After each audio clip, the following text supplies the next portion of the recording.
ನಮಸ್ಕಾರ ಎಲ್ರಿಗೂ. ಬಟ್ಟರ ಕೈ ರುಚಿಗೆ ತಮ್ಮೆಲ್ಲರಿಗೂ ಸ್ವಾಗತ. ಇವತ್ತು ಪುದೀನ ಸೊಪ್ಪಿನ ತಂಬಳಿಯನ್ನು ಹೇಗೆ ಮಾಡೋದು ಅಂತ ನಿಮ್ಮೆಲ್ಲರಿಗೂ ತೋರಿಸ್ಕೊಡ್ತಾ ಇದ್ದೀನಿ. ಅದಕ್ಕೂ ಮುಂಚೆ ಯಾರ್ಯಾರು ಇನ್ನೂ ನನ್ನ ಚಾನಲ್ಗೆ ಸಬ್ಸ್ಕ್ರೈಬ್ ಆಗಿಲ್ವೋ ಇವಾಗೆ ಹೋಗಿ ಸಬ್ಸ್ಕ್ರೈಬ್ ಆಗಿ. ಆರೋಗ್ಯಕರವಾಗಿರುವಂಥ ತಂಬಳಿ ಅಂತಲೇ ಹೇಳ್ಬೋದು.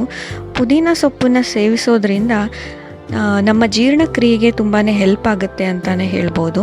ಹಾಗೆಯೇ ಜ್ವರ, ಕೆಮ್ಮು, ಶೀತ, ನೆಗಡಿ ಈ ಥರ ಏನಾದರೂ ಇದ್ದರೆ ಪುದೀನ ಸೊಪ್ಪು ಸೇವಿಸೋದು ತುಂಬಾ ಒಳ್ಳೆಯದು.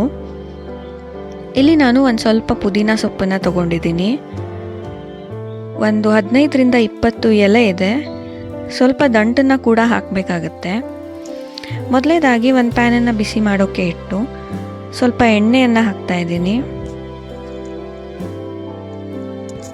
ಒಂದು 3ರಿಂದ 4 ಸ್ಪೂನಷ್ಟು ಎಣ್ಣೆಯನ್ನು ಹಾಕ್ತಾ ಇದ್ದೀನಿ.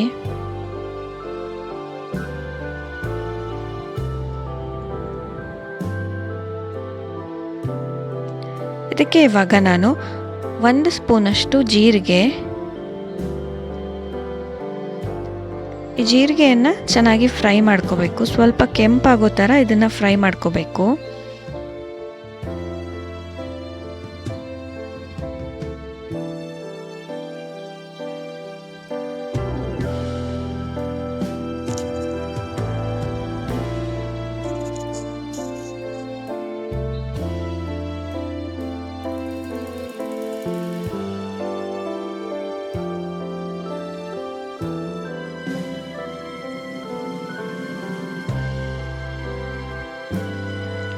ಹಾಗೆಯೇ ಇದಕ್ಕೆ ಇವಾಗ 1 ಸ್ಪೂನಷ್ಟು ಬಿಳಿ ಎಳ್ಳನ್ನು ಹಾಕ್ತಾ ಇದ್ದೀನಿ. ತಂಬಳಿಗೆ ಬಿಳಿ ಎಳ್ಳನ್ನು ಹಾಕೋದ್ರಿಂದ ಒಂದೊಳ್ಳೆ ರುಚಿ ಕೊಡುತ್ತೆ ಅಂತ ಹೇಳ್ಬೋದು. ಹಾಗಾಗಿ ಸಾಮಾನ್ಯವಾಗಿ ತಂಬಳಿ ಮಾಡೋ ಸಮಯದಲ್ಲಿ ಎಳ್ಳನ್ನು ಹಾಕಿದ್ರೆ ಚೆನ್ನಾಗಿರುತ್ತೆ. ಎಳ್ಳನ್ನು ಅಷ್ಟೇ ಚೆನ್ನಾಗಿ ಹುರ್ಕೋಬೇಕು. ಇವಾಗ ಒಂದು 6ರಿಂದ 7 ಸಣ್ಣ ಮೆಣಸನ್ನು ಹಾಕ್ತಾ ಇದ್ದೀನಿ. ನೀವು ಸಣ್ಣ ಮೆಣಸು ಇಲ್ಲ ಅಂತ ಅಂದರೆ ಹಸಿಮೆಣಸನ್ನು ಕೂಡ ಹಾಕ್ಬೋದು. ನೋಡಿ, ಇವಾಗ ಈ ಥರ ಸಿಡಿತಾ ಇದೆ.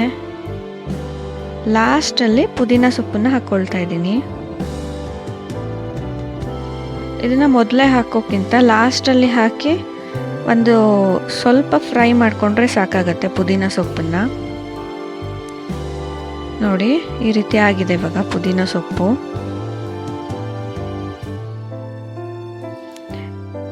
ಇಲ್ಲಿ ಹಸಿ ಪುದೀನ ಸೊಪ್ಪನ್ನು ಕೂಡ ಹಾಕಿ ತಂಬಳಿಯನ್ನು ಮಾಡ್ಕೋಬೋದು. ಆದರೆ ಈ ರೀತಿ ಫ್ರೈ ಮಾಡಿ ಹಾಕೋದ್ರಿಂದ ಒಂದೊಳ್ಳೆ ರುಚಿ ಕೊಡುತ್ತೆ ಅಂತ ಹೇಳ್ಬೋದು. ಇವಾಗ ನಾನಿಲ್ಲಿ 1 ಕಪ್ಪಷ್ಟು ತೆಂಗಿನ ತುರಿಯನ್ನು ತಗೊಂಡಿದ್ದೀನಿ.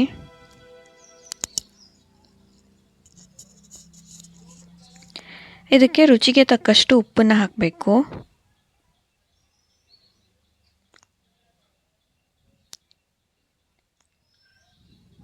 ಇವಾಗ ಏನು ನಾವು ಹುರ್ಕೊಂಡಿದ್ವಿ ಪುದೀನ ಸೊಪ್ಪನ್ನು ಅದನ್ನು ಹಾಕ್ತಾ ಇದ್ದೀನಿ.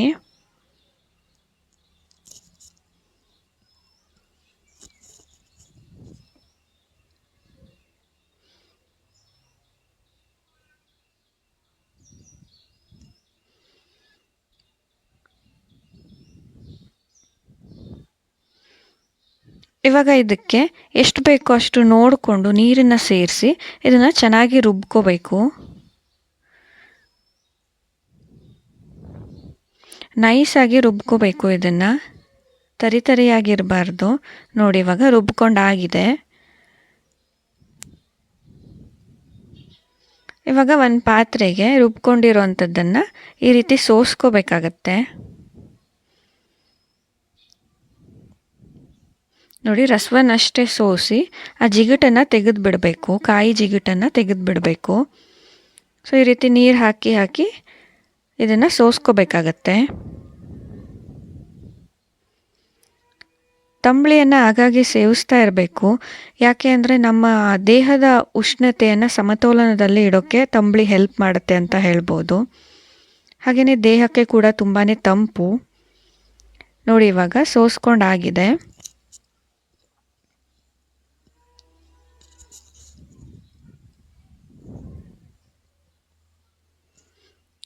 ಇದಕ್ಕೆ ಇವಾಗ ನಾನು 1 ಗ್ಲಾಸಷ್ಟು ಮಜ್ಜಿಗೆಯನ್ನು ಹಾಕ್ತಾ ಇದ್ದೀನಿ. ಮಜ್ಜಿಗೆ ಇಲ್ಲ ಅನ್ನೋರು ಮೊಸರನ್ನ ಕೂಡ ಹಾಕ್ಕೋಬಹುದು.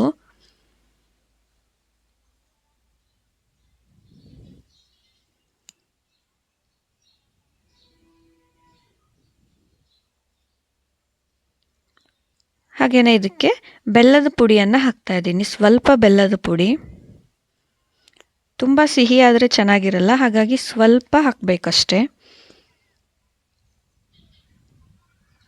ಇವಾಗ ಇದನ್ನು ಒಂದ್ಸಲ ಚೆನ್ನಾಗಿ ಮಿಕ್ಸ್ ಮಾಡ್ಕೊಳ್ಳಿ.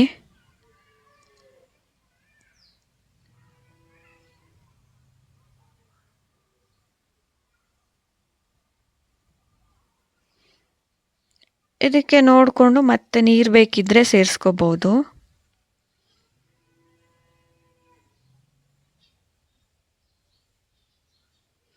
ಇವಾಗ ನಾವಿಲ್ಲಿ ಒಗ್ಗರಣೆಯನ್ನು ಮಾಡ್ಕೊಬಿಡೋಣ. ಇದಕ್ಕೆ ಸ್ವಲ್ಪ ಎಣ್ಣೆಯನ್ನು ಬಿಸಿ ಮಾಡೋಕ್ಕೆ ಇಟ್ಟಿದ್ದೀನಿ.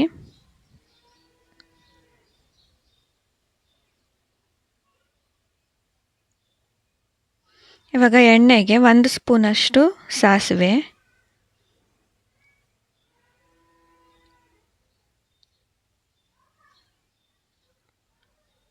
ಅರ್ಧ ಸ್ಪೂನಷ್ಟು ಜೀರಿಗೆ, 1 ಒಣಮೆಣಸು ಈ ರೀತಿ ಸಣ್ಣದಾಗಿ ಹಾಕ್ತಾಯಿದ್ದೀನಿ ಕಟ್ ಮಾಡಿ. ಆಮೇಲೆ ಸ್ವಲ್ಪ ಕರಿಬೇವಿನ ಸೊಪ್ಪು,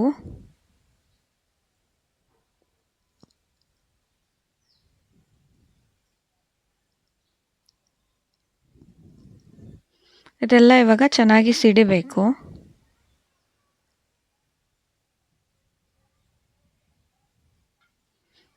ಇಲ್ಲಿ ಬೇಕಿದ್ದರೆ ಇಂಗನ್ನು ಕೂಡ ಹಾಕ್ಕೋಬಹುದು.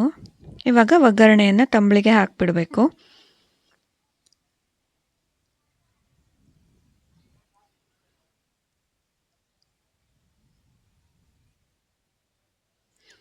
ತಂಬಳಿಯನ್ನು ಜಾಸ್ತಿ ಕ್ವಾಂಟಿಟಿಲಿ ಮಾಡ್ತೀರಾ ಅನ್ನೋರು ಇನ್ನೂ ಸ್ವಲ್ಪ ಜಾಸ್ತಿ ಮಜ್ಜಿಗೆಯನ್ನು ಕೂಡ ಸೇರಿಸ್ಕೋಬಹುದು. ನೋಡಿ, ಇವಾಗ ತಂಬಳಿ ರೆಡಿ ಆಗಿದೆ.